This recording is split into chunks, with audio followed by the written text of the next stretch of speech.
I sat in my car outside the restaurant, hands shaking as I stared at my phone. 3 days ago, Marcus had sent me a message that could change everything. But tonight, after what my father just said at my mother's birthday dinner, after he raised his glass and humiliated me in front of everyone, the decision became crystal clear. My finger hovered over the call button. This was it. One call, one choice, and nothing would ever be the same again. Before I tell you what happened on that call, let me ask you something. Where are you watching this from? Drop your location in the comments below. And if you have ever felt invisible in your own family, hit that like button and subscribe, because this story is about to show you what happens when the underdog finally bites back. Growing up as the second son in the Crawford family meant living in a permanent shadow. My brother Grant was everything my father Douglas wanted in a son. By the time Grant turned 32, he had already made partner at Whitmore and Associates, one of the most prestigious law firms in the city. His salary had 6 figures. His suits cost more than most people's monthly rent, and his wife Sophia came from old money. They were the golden couple, the success story my father loved to tell at every family gathering. I chose a different path. After college, I walked away from a stable office job that would have made my father proud. Instead, I dove headfirst into the startup world, building a personal finance app with my college friend Marcus. We called it ClearPath. The idea was simple: help ordinary people manage their money without needing an expensive financial advisor. We worked out of a cramped apartment, surviving on instant noodles and coffee, pouring every waking hour into making it work. My father never understood. Douglas Crawford was a retired mechanical engineer who believed in steady paychecks, pension plans, and tangible results you could hold in your hands. To him, software was invisible, startups were gambling, and my choices looked like a slow-motion failure. Every family dinner became an opportunity for comparison. Every holiday gathering turned into an interrogation about when I would get a real job. My mother, Patricia, tried to keep the peace. She would change subjects when the tension rose, serve dessert early, or suddenly remember something she needed from the kitchen. But she never stood up to my father directly. In their marriage, Douglas set the tone, and everyone else adjusted. For 5 years, I endured it. 5 years of passive-aggressive comments, disappointed looks, and the unspoken message that I was the family disappointment. But I kept working. Marcus and I refined the app, gained users, attracted attention from investors. We turned down smaller acquisition offers because we believed ClearPath could become something bigger. 3 weeks before my mother's 60th birthday, I started planning the celebration. I wanted it to be perfect.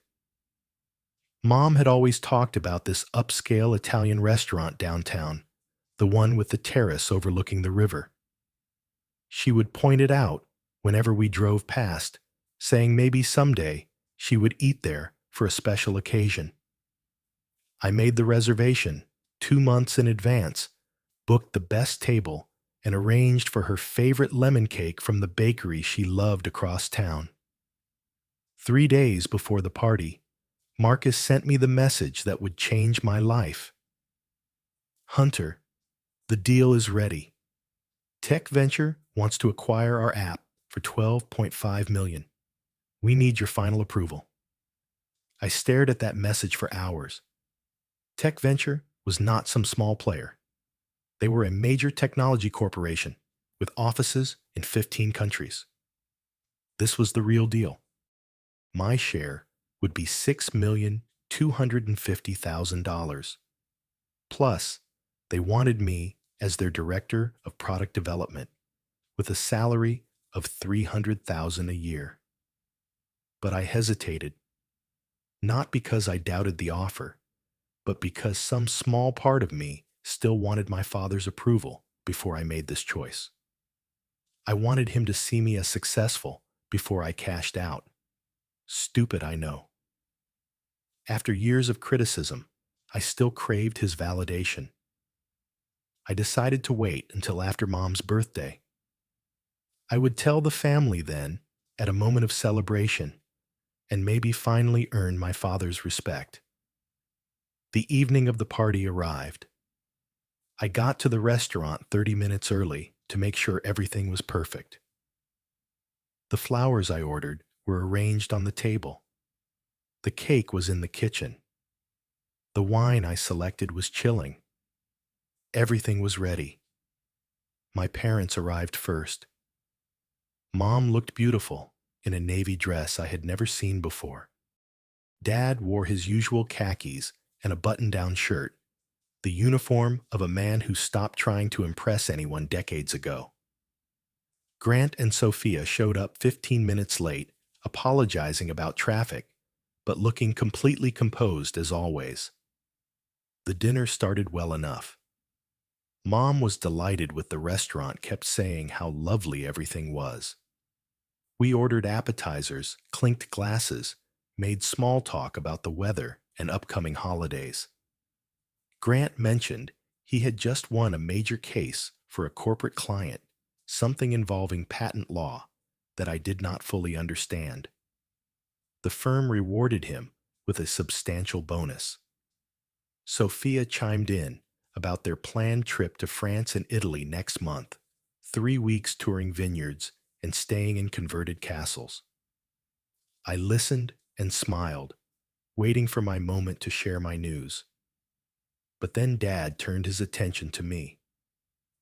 "So how is that little app thing of yours going?"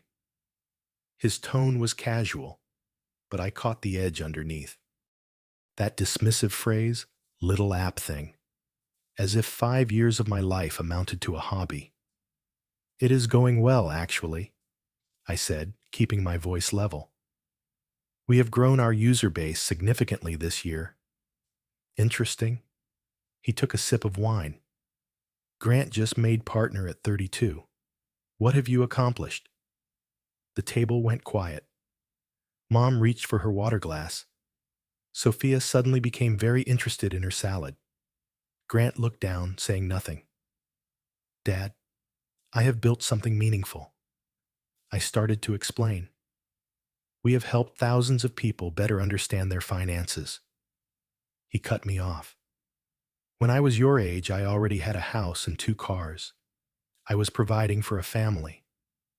What do you have to show for 5 years of this startup nonsense?" "Douglas, please," Mom said softly. "Tonight is supposed to be nice." But he was just getting started. Throughout the main course, the comments kept coming. Little jabs disguised as concern. Comparisons disguised as questions. He talked about stability, responsibility, the importance of a steady career. He mentioned how proud he was that Grant could provide well for his future family, how Sophia would never have to worry about money. Each comment was a needle. Each comparison was a wound.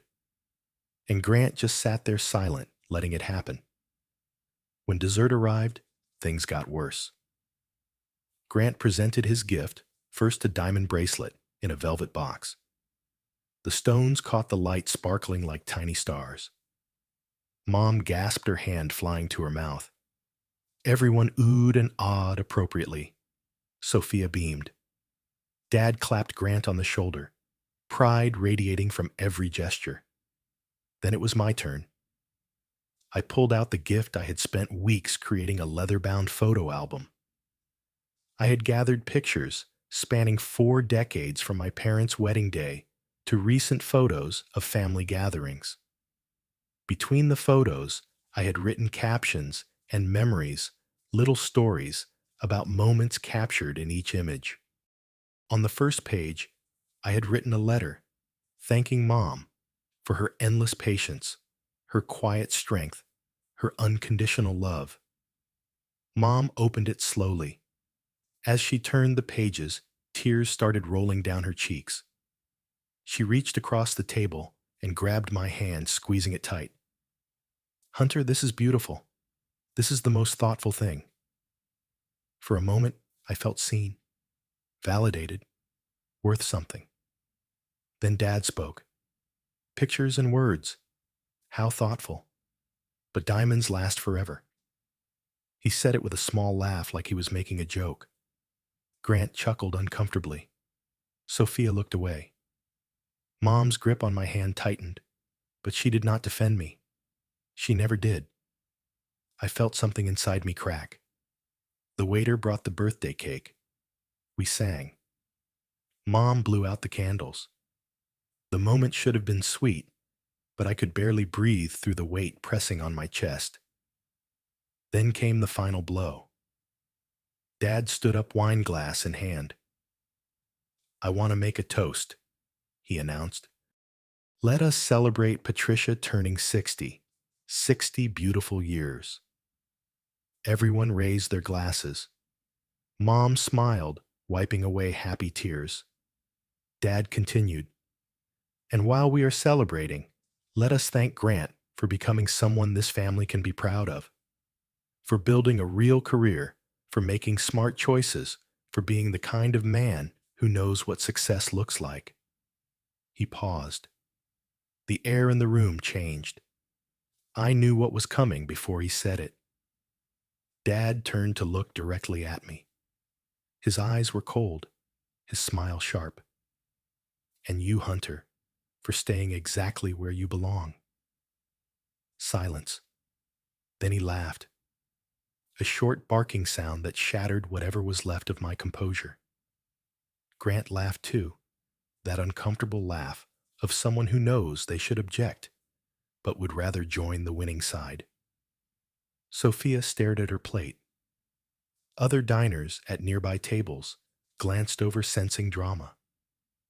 Mom was crying now, but not happy tears anymore. Under the table, her hand found mine again, squeezing desperately, silently, apologizing for something she could not control. I sat there for 3 seconds that felt like 3 hours.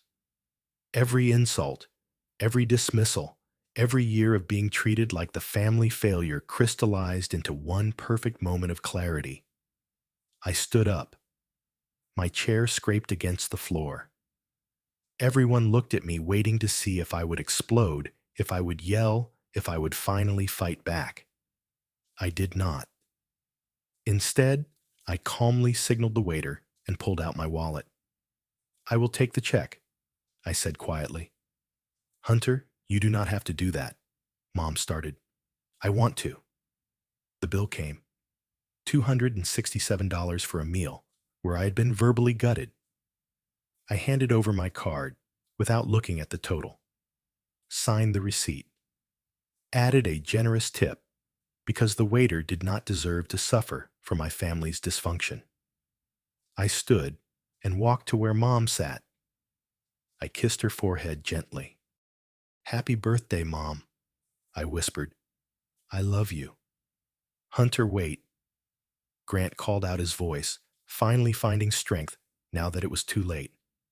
I did not wait. I walked out of that restaurant with my head high and my heart in pieces. Behind me, I heard raised voices. Mom crying. Dad saying something I could not make out. I did not care anymore. I made it to my car before the shaking started. My hands trembled as I gripped the steering wheel, staring at nothing through the windshield. The parking lot was half empty, streetlights casting orange pools across the asphalt. Inside the restaurant, my family was probably arguing, or maybe they were already making excuses, smoothing things over, pretending everything was fine. I pulled out my phone. Marcus's message from 3 days ago glowed on the screen. Hunter, the deal is ready. Tech Venture wants to acquire our app for $12.5 million. We need your final approval. For months, I had agonized over this decision. Should we hold out for more? Should we keep building ClearPath independently? Should we wait until we were bigger, more established, undeniably successful? I wanted to be so successful that even my father could not dismiss me. I wanted to shove proof of my worth in his face until he choked on his own criticism. But sitting in that car, hands still trembling from humiliation, I realized something. I was not waiting to be successful enough for him. I was already successful. Marcus and I had built something real, something valuable, something that a major corporation wanted to buy for millions of dollars. The only person who did not see that was my father. And I was done, waiting for his permission to feel proud of myself. I pressed the call button. Marcus answered on the second ring. "Hunter, everything okay? It is 9 at night." "I am in," I said. My voice was steady, now stronger than it had been in hours. "Let us close this deal." "Seriously?" I could hear the smile in Marcus's voice. "What changed your mind?" I laughed a real laugh this time, the first genuine one in days. My family just reminded me why I stopped needing their approval. What happened? I gave him the short version. The dinner, the toast, the casual cruelty disguised as family dynamics. Marcus listened without interrupting, which was one of the things I valued most about him. He knew when to stay quiet. When I finished, he was silent for a moment. Then, "Your dad has no idea what you built, what we built. Let us show him." "This is not about showing him anymore," I said. "This is about accepting what I already know. We created something incredible." "Damn right we did." We talked for 20 minutes, hammering out the final details. The contracts were ready. Tech Ventures lawyers had done their due diligence. All we needed was to sign. Marcus suggested we meet at their downtown office on Monday morning to make it official. They wanted to do a small press release, maybe some photos for their corporate blog and the local tech news sites. "Monday morning," I confirmed. "Let us do this." "Hunter," Marcus said before hanging up, "I am proud of us. You should be too." "I am," I replied. And for the first time in years, I meant it. The weekend that followed was strange. Mom called 6 times Saturday morning alone. I let most of the calls go to voicemail, but eventually picked up to reassure her I was okay. She cried, apologized, said Dad did not mean it the way it sounded. We both knew she was lying, but I let her have the comfort of the fiction. "I am fine, Mom. Really. Please do not be angry at your father. He just worries about you." That was not worry. That was cruelty. She went quiet. Then in a smaller voice, "I know."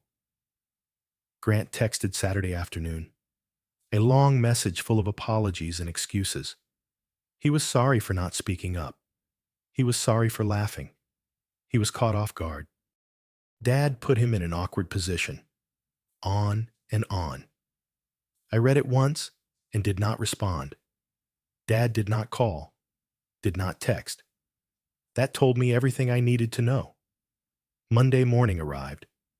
I put on my best suit, the navy one I had bought for investor meetings, and drove to Tech Ventures headquarters. The building was glass and steel modern and imposing, with their logo displayed prominently across the entrance.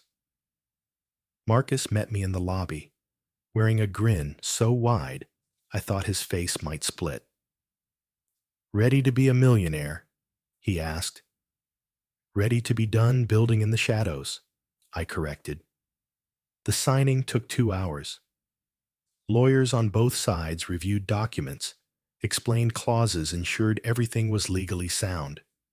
The CEO of Tech Venture, a woman named Dr. Helen Zhao, personally welcomed us and talked about how excited they were to integrate ClearPath into their financial services platform. She saw the potential we had seen from the beginning. When it came time to sign, my hand was steady. No hesitation, no second thoughts, just my signature on a document that represented 5 years of belief struggle and determination. They presented us with a ceremonial check for photographs, $12.5 million. My half $6,250,000. Marcus and I stood together, holding that oversized piece of cardboard, grinning like idiots while cameras flashed. Dr. Zhao shook my hand. We also want to formally offer you the position of Director of Product Development. 300,000 annually full benefits equity options. We need someone who understands the vision. I accept, I said.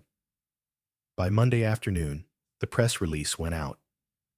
Local tech blogs picked it up first, then some larger industry publications. Local startup ClearPath acquired by tech venture for 8-figure sum. The article included our photos, a brief history of the app, and quotes from Dr. Zhao about innovation and financial accessibility. My phone exploded. Friends from college congratulated me. Former coworkers sent amazed messages. People I had not spoken to in years came out of the woodwork. But the calls I cared about came from family. Grant called first. His voice sounded strange, tight, like he was forcing words through a narrow space. Hunter, I just saw the news. I cannot believe it. This is incredible. I am so sorry for everything. I should have said something at dinner. I should have defended you. Yes, I said simply. You should have. I was wrong. Dad was wrong. We were all wrong about what you were doing. I let the silence stretch. Can we get coffee sometime? Grant asked. I want to make this right. Maybe, I said. But not yet. Mom called next. She was crying again, but this time with pride, with regret, with a complicated mix of emotions she could not articulate. I always knew you were special, she said. I always believed in you. I wanted to ask why she never said that when it mattered. Why she never stood up for me. But I did not. She was my mother, and her pain was real, even if it came too late. Thank you, Mom. Will you come over this weekend? Please let us celebrate properly. Maybe. Let me think about it. The call I was waiting for came Monday evening. Dad. His name lit up my screen, and I stared at it for 3 rings before answering. Hunter. His voice was different, lower, less certain. Dad. I saw the news. We need to talk. Do we? Another silence. I will come by this weekend, I said finally. We can talk then. Saturday morning, I drove to my parents' house. The familiar route felt different somehow, like I was seeing it through new eyes. The trees lining their street, the neighbors' houses I had known since childhood, the driveway where I learned to ride a bike. Nothing had changed physically, but everything felt altered. Mom opened the door before I could knock. She hugged me tight, holding on longer than usual. I made your favorite coffee cake, she said, and that hazelnut coffee you like. Dad was in the living room, sitting in his usual chair by the window. But he looked smaller somehow, older. The confidence he usually wore like armor seemed stripped away, leaving just a tired man who suddenly realized he had made a terrible mistake. Mom brought coffee and cake, then tactfully excused herself to work in the garden, giving us space. Dad cleared his throat. Once, twice. Finally, he spoke. I was wrong. 2 words I had never heard him say to me before. About a lot of things, he continued. About your choices, about your work, about how I treated you. I sipped my coffee and waited. When I was young, Dad said slowly, success looked one way. You got a degree, you got a job you worked for 40 years, you retired with a pension. That was the path. That was security. When you told me you were leaving your job to build an app, I thought you were throwing your life away. I thought I was helping by pushing you towards something more traditional. You were not helping. You were hurting. He nodded. I see that now. I see a lot of things now. Do you? I leaned forward. Do you really? Because it was not just about the career, Dad. It was about respect. It was about seeing me as a person capable of making my own decisions. It was about believing in me, even when you did not understand what I was doing. I know. His voice cracked slightly. I know. And I am sorry. I am so deeply sorry, Hunter. What I said at your mother's birthday dinner, there is no excuse for that. It was cruel. It was meant to hurt you. And it did. And I regret it more than I can express. Tears were forming in his eyes. I had seen my father cry exactly twice in my life, when his own father died and when I graduated from college. This would be the third time. You proved me wrong about everything, he said. And I am sorry it took this acquisition, this money, this public validation for me to see what I should have seen all along. You are brilliant. You are hardworking. You are everything a father should be proud of, and I have been too stubborn and too scared to admit it. Scared. That surprised me. Scared of what? Scared that I did not understand the world anymore. Scared that my son was smarter than me, braver than me, more willing to take risks than I ever was. Scared that I was becoming irrelevant. I set down my coffee cup. I never wanted you to feel irrelevant. I just wanted you to support me. I know, and I failed you. For years I failed you. We sat in silence for a long moment. Outside I could hear Mom working in her flower beds, the soft scrape of her trowel against soil. I did not do this to prove you wrong, I said finally. I want you to understand that. I did not build ClearPath. I did not work 80-hour weeks. I did not sacrifice and struggle and push through every obstacle just to shove success in your face. I did it because I believed in what Marcus and I were creating. I did it because I wanted to build something meaningful. I understand that now. Your approval would have meant everything 5 years ago, I continued. If you had believed in me from the start, if you had supported me, it would have changed everything. But now, I paused, choosing my words carefully. Now, it is just a bonus. I do not need you to tell me I am successful. I already know it. Dad wiped his eyes with the back of his hand. That is as it should be. A man should not need his father's approval to know his worth. I am glad you learned that even if I wish I had been the one to teach it to you, instead of forcing you to learn it despite me. He stood up, walked over to where I sat, and extended his hand. Not for a handshake exactly, but as a gesture, an offering, an acknowledgement. I took it. We did not hug. That would come later, maybe when more time had passed and more wounds had healed. But the handshake was enough for now. It was a beginning. Mom came back inside, saw us standing there hand in hand, and started crying happy tears.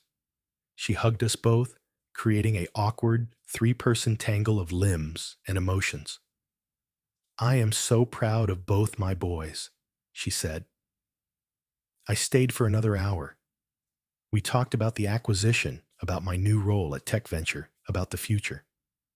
Dad asked questions, real questions, not the dismissive interrogations of before. He wanted to understand what ClearPath did, how it worked, why it mattered. I explained, and for the first time, he actually listened.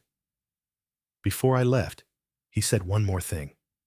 Hunter, I cannot undo the past. I cannot take back the things I said. But I want you to know that I will do better. I will be better if you give me the chance. I will give you the chance, I said. But things are different now. I am different now. I would not want it any other way. The months that followed brought changes. I settled into my role at Tech Venture, working with talented people on projects that excited me. The money from the acquisition sat mostly untouched in investments, providing security I had never known before. I bought a better apartment, nothing extravagant, just a place with good light and space to breathe. Grant and I slowly rebuilt our relationship. He apologized repeatedly, more sincerely each time, until I finally believed he meant it. He admitted he had been jealous of my courage to leave the traditional path, even as he judged me for it. We started meeting for lunch once a month, then twice a month. We would never be as close as we were as kids, but we were becoming something better adults who chose to know each other. Dad tried. He really did. He started reading articles about technology and startups, asking me to explain things he did not understand. He stopped comparing me to Grant. He started introducing me at social gatherings as his son, the director of product development at Tech Venture. It was awkward at first, this new dynamic, but slowly it began to feel more natural. But I kept boundaries. I had learned that lesson too well. I visited for holidays, for birthdays, for occasional dinners. But I no longer sought their approval for every decision. I no longer measured my worth by their reactions. I had finally internalized what I should have known all along: my value was not determined by their recognition of it. One Sunday afternoon, 6 months after the acquisition, I sat in my new apartment working on a presentation for an upcoming product launch. My phone rang. Dad. Hunter, I was just thinking about you. Wanted to see how you were doing. I am good, Dad. Really good. I read that article about Tech Venture's new financial literacy initiative. Saw your name mentioned. That is the kind of thing that changes lives. That is the goal. I am proud of you, son. The words landed differently than they would have a year ago. I appreciated them, but I did not need them. That was the real victory. Thanks, Dad. I appreciate that. We talked for a few more minutes about nothing important. The weather, Mom's garden, a documentary he watched about early computers. Just a father and son having a normal conversation. It was nice. After we hung up, I returned to my work. But I found myself thinking about that night 6 months ago, sitting in my car outside the restaurant, handshaking as I stared at Marcus's message. That single phone call had changed everything, just like I knew it would. But not in the way I expected. Yes, the acquisition brought financial security. Yes, the new job brought professional fulfillment. Yes, the public success finally silenced the critics and doubters. But the real change, the transformation that mattered most, happened inside me. I stopped waiting for permission to be proud of myself. I stopped measuring my worth by someone else's standards. I stopped believing that love meant accepting cruelty and disrespect. I learned to set boundaries, to demand better, to walk away when necessary. That night, I thought I was making a call about a business deal. But really, I was making a call about my life. I was choosing myself. I was choosing my dreams. I was choosing to believe in my worth, regardless of who else did or did not see it. Sometimes people ask me if I forgave my father. The answer is complicated. I did not forget what happened. I did not pretend it never hurt. but I let go of the anger because carrying it was too heavy. I accepted his apology because people can change, and he was trying to. I rebuilt the relationship on my terms with my boundaries and my time. Forgiveness does not mean forgetting. It means deciding that your peace matters more than their punishment. I look at my life now and see possibility instead of limitation. I see choices instead of obligations. I see a future I am building brick by brick without waiting for someone else to hand me the blueprints or approve the design. The biggest lesson I learned was not about success or money or proving people wrong. It was simpler and more profound than that. Sometimes the biggest victory is not proving others wrong. It is finally believing you were right all along. I believed I could build something meaningful. I was right. I believed I deserved respect and support. I was right. I believed I did not need their approval to be successful. I was right about that too. That phone call changed everything because it was the moment I stopped asking permission to trust myself. And that made all the difference. Have you ever been underestimated by the people who should have believed in you most? Have you ever felt like you had to prove your worth to family who could not see it? Drop a comment below and share your story. I read every single one, and I promise you are not alone in this. If this story resonated with you, hit that like button and subscribe for more real-life stories about overcoming doubt and finding your own path. Share this with someone who needs to hear that their worth is not defined by someone else's recognition of it. Thank you for listening to my story. I hope it reminds you that you are enough exactly as you are, whether anyone else sees it or not. Keep believing in yourself. Keep building your dreams. And remember, the only approval you really need is your own.